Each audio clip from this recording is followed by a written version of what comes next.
Renovating an Airstream? Want to boondock and camp off grid? Need to install your electrical? This is the video for you.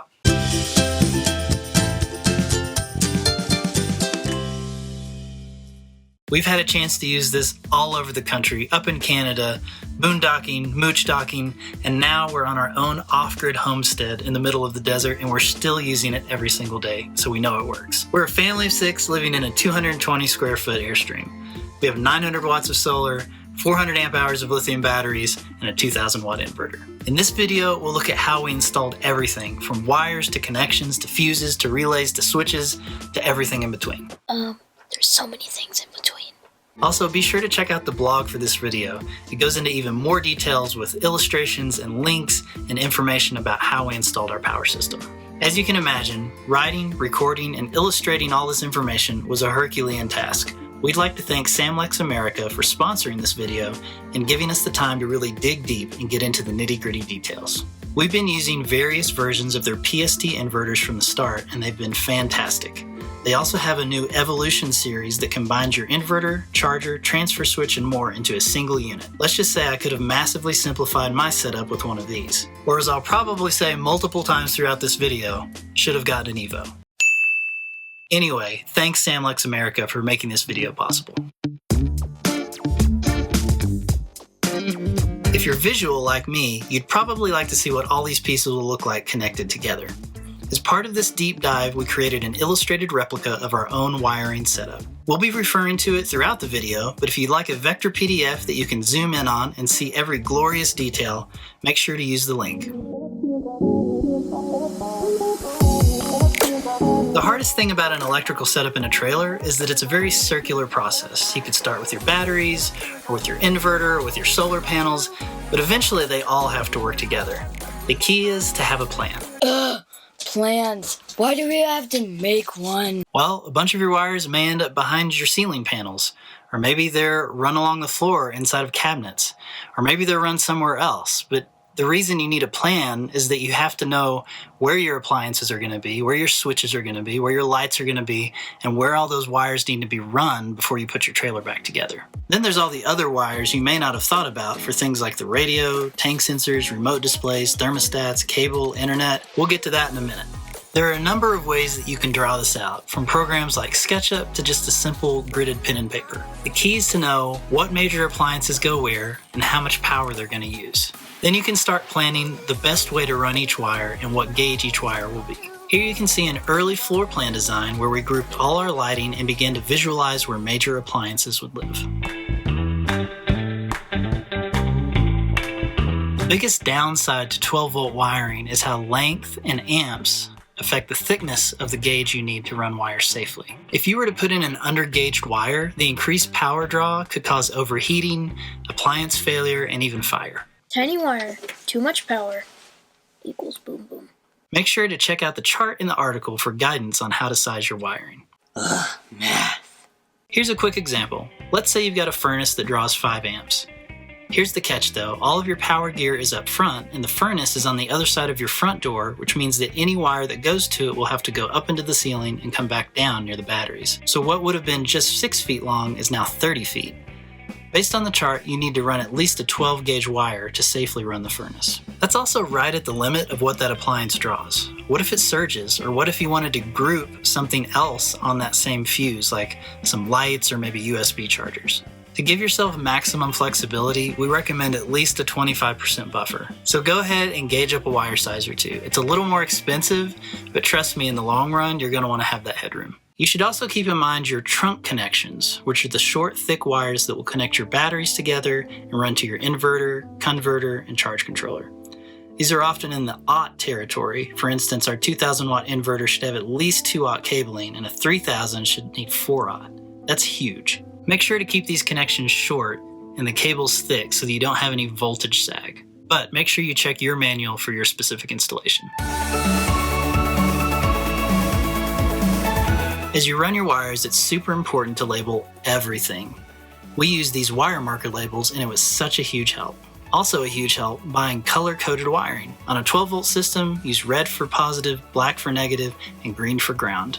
Then use smaller 18-gauge white for other things like switches and thermostats. Use your wiring plan to start numbering each wire along with additional information like polarity, gauge, color, route, and fuse number. We wrote much of this down in a notebook, but recently converted it to a spreadsheet with these columns: group and fuse, wire number, polarity, gauge, color, routing location, and description. Having a digital version of this wireless guide is such a huge time saver. For starters, you can make changes and not have to rewrite the whole thing. Or you can pull it up on your phone, tablet, or computer without digging through the cabinets for the original. You can even search the text and sort the columns and find what you need instantly. We put this wireless guide together so that you can download the template and use it to plan your own wire setup. Grab a copy at this link. Run each wire you need for every appliance, switch, light display, and more.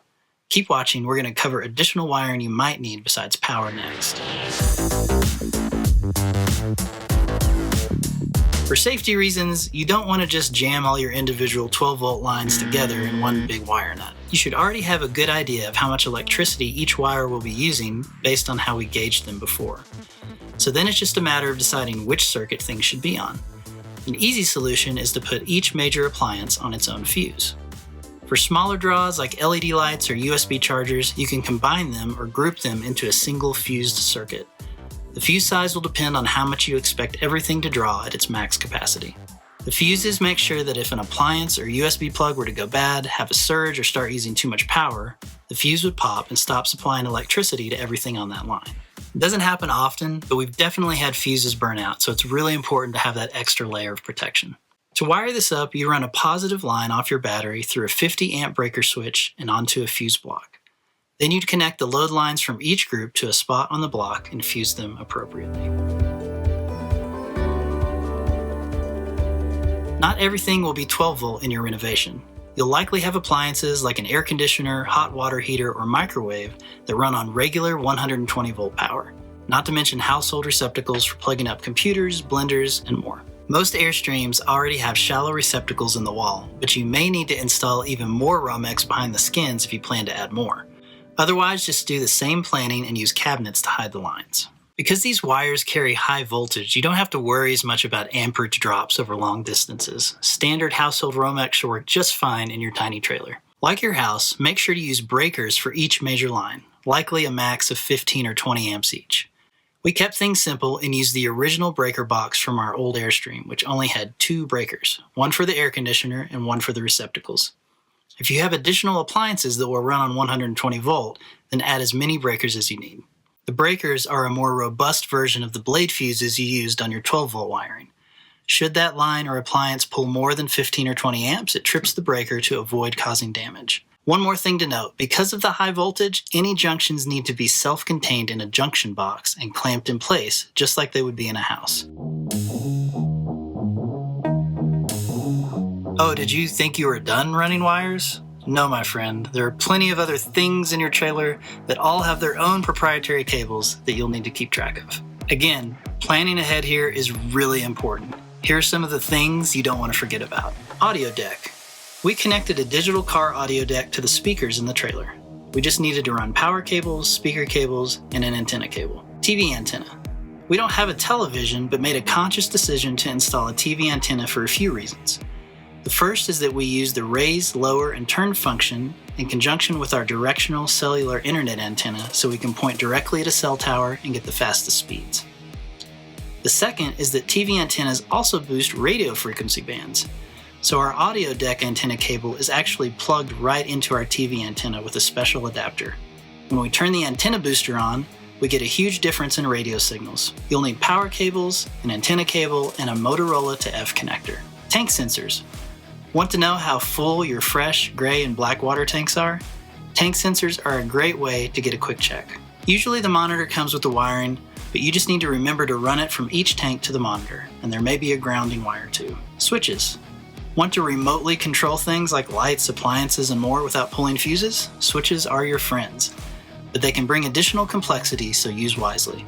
Each switch will have its own requirements, but generally you're just breaking the positive power line to the appliance, so you'll have one wire coming from the appliance and one back to the power center. Thermostat. If you want to control the temperature in your RV by way of air conditioner or furnace, you'll need a thermostat. Usually you can use a single thermostat, but that means it'll have several wires connected to it from multiple sources. You'll need to combine the knowledge from your air conditioner, furnace, and thermostat manuals to know how to run this, so make sure you check your manuals. Mobile internet. Do you need a reliable, robust internet setup?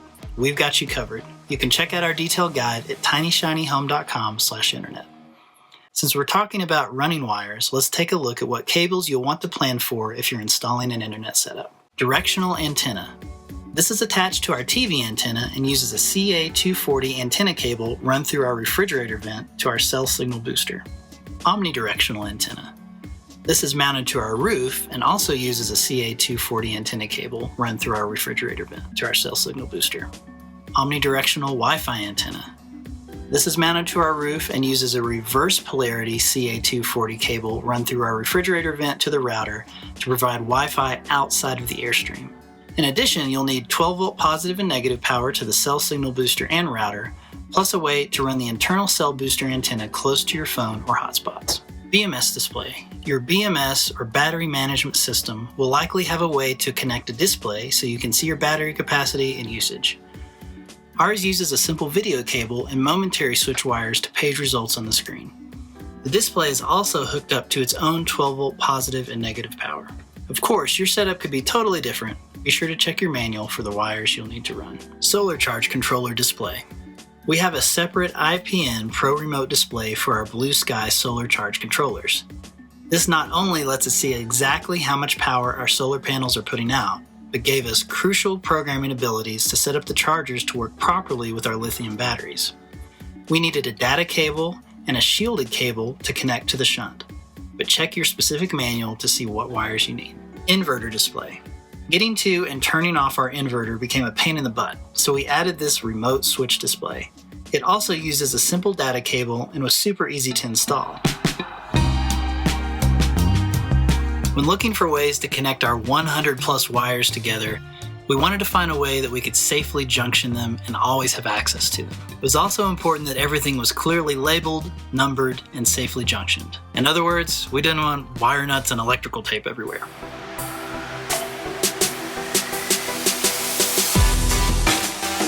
After lots of research, we came across the Connected DIN Rail Terminal Block System and fell in love. It's a modular system that allows you to mount all your screw-down terminals on a DIN rail, easily connect and disconnect lines, jumper circuits without extra wires, and even add marking tags for labeling. The simplest way to explain how these work is this. Let's say you have wires number 1 and number 2. They're the positive and negative wires for your furnace. Furnace wires have to run through the ceiling and down to your power center and get fused and connected to the battery for power. Instead of running one end of the wire directly into your fuse block and the other to the load line of the furnace, use terminal blocks instead. Strip the end of the wire and run it down the side of one block. Screw it down to make contact. Then run a new line out the other side to your appliance or load that's been screwed down as well. When both are inserted and screwed, it completes the connection. You're probably saying at this point, well, what's the point? You've just added a bunch of extra steps and complications into the mix. But here's where it gets fun. Besides putting all your connections neatly on a DIN rail, you can add a disconnect version of the terminals with a flip-up section that breaks the connection on the wires. There's also the terminal block jumper. This is a copper bar with insulated screws that connect to the middle of the terminal block. This allows you to join multiple lines together. Not only does this give you a nice visual of how you may have grouped lines, but by jumpering 2 blocks together, all of a sudden you have 4 inputs instead of 2. This is a great way to take a single wire and power multiple smaller loads without tape and wire nuts. Finally, there's a wonderful labeling system. Small blank plastic tabs snap in and even allow for 2 on top of each other in case what's coming in from one side is different from the other. The beauty of this system is that it's so clean and easy to maintain. If you need to use it for some of your other type wires, it works great for those too. Having the actual connections contained inside the plastic housing keeps things safe, but also stacks super tight to save space. It's so beautiful. During our renovation, we settled on 5 100-watt monocrystalline Renogy solar panels. We had many things to consider: size, weight, power output, and these turned out to be the best fit for us. As you can see by the diagram, it was quite the puzzle to fit that much solar in between 3 vents, an air conditioner, and a very rounded top. Those older Airstreams don't have near the roof space that newer ones do. We also wanted to be able to tilt the panels to a 45-degree angle to help on those winter days when the sun travels at a lower angle and spends less time in the sky. As much as we love the Renogy solar panels, their bracket mounting system left a lot to be desired, especially for a rounded roof. Turning to AM Solar, we found a much better, though very expensive, mounting bracket and foot. But the extra tall ones gave us the room to mount on the curb and still keep the panel high enough to run the wires underneath. They also sold tilting bars, but were so expensive that we just bought their knobs and went to the hardware store, cut our own bars of aluminum, and tapped them ourselves. It's not convenient or easy to tilt the panels, but with a collapsible ladder, I can get them up in maybe 10 or 15 minutes.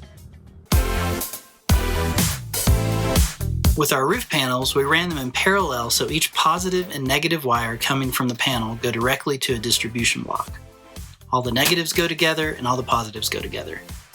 Then we run 2 heavy gauge wires through a switch and out to our Blue Sky solar charge controller. From there, the positive wire runs through a 100 amp circuit breaker and to the solenoid attached to our BMS. The negative wire runs to our negative battery post.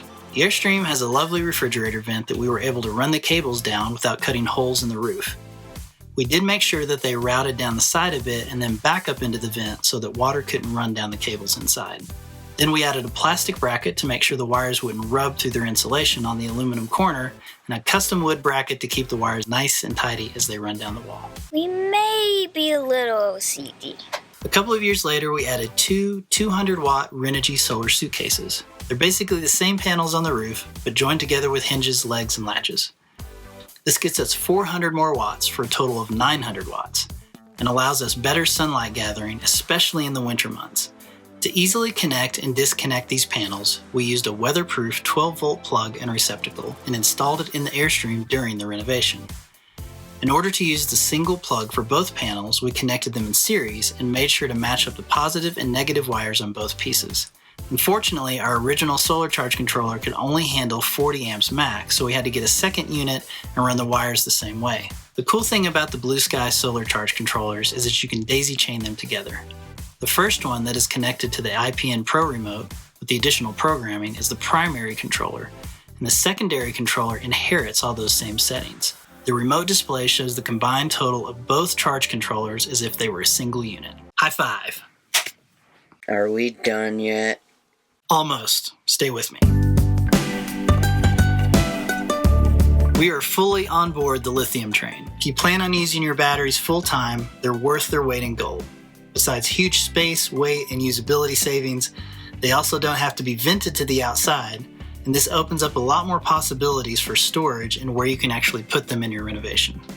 Being able to store them inside under cabinets also keeps them more temperature regulated, which is good because lithiums can be damaged if charged in below freezing conditions. We ended up going with 4 100 amp hour lithium batteries from Elite Power Solutions. At the time, they sold direct to consumers via their website, but now they only sell via authorized dealers. The first step was to install the sense boards on each battery and connect them together. In our case, each battery pack totaled 3.4 volts, so wiring them in series produced a 13.6 volt system. The BMS, Battery Management System, or EMS, Energy Management System, provides several important protections for your batteries. Number 1, it checks each battery cell for undervoltage or overvoltage situations. If one is triggered, it cuts power. Number 2, it checks each battery cell for temperature extremes. If it's too cold to charge, for example, it won't allow it. Number 3, equalizes battery cells. If it sees a cell with a higher voltage, it will temporarily shut it off and allow the others to catch up. This elongates the life of the batteries by keeping them in sync. In our particular setup, the BMS uses separate OV and UV relays and a solenoid to stop power going to the battery during these situations. I can see the benefit of being able to easily replace a relay or solenoid, but as you can see from this wiring diagram, the Elite BMS is mind-bendingly complicated to set up. I'm not going to go into great detail for wiring this particular BMS because it's old, overly complicated, but it does work for us. And if you go down this path, you'll be studying your own EMS wiring guide anyway. We'll cover more of the what would we do differently now in a later section, but just know that there are newer batteries like Battleborn that have the BMS built right in that are much easier to set up. Anyhow, the next step is to build your own trunk wires to connect the batteries together. We use copper bars bent at a 90-degree angle and bolts to connect the positive and negatives together. Time for an honest review. After 4 years of living with these things every day, They've been pretty much rock solid. We've had a few issues with sense boards that we needed replaced, and we have heard that the newer BMS can be a little finicky, but really overall we can't say enough good things about these batteries and have been so impressed at how well they've held up in so many different situations over so many years. Your converter or charger, not to be confused with your solar charge controller, takes the 120 volt power from your shore power connection or generator and converts it to 12 volt while also charging your battery. This means your 12 volt appliances will work when connected to shore power and not get blown out by the high voltage. For wiring, a converter is fairly easy to connect. It will likely have a normal 120 volt plug on it to provide power, though you'll want to consider a transfer switch. We'll talk about this in a minute. The positive and negative wiring go to your battery post. Because it's a 120 volt appliance, they also recommend a ground wire run to the chassis. The inverter does the opposite of a converter.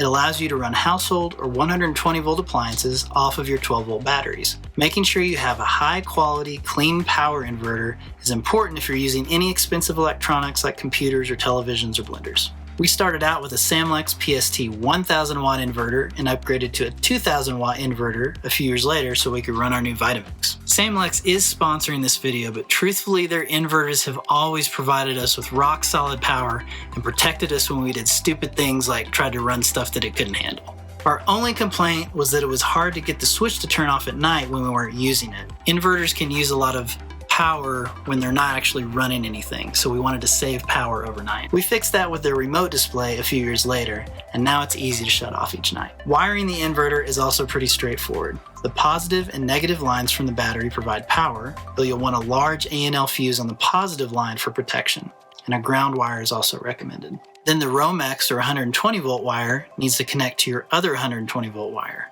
also with the transfer switch, which we're going to get to in just a minute.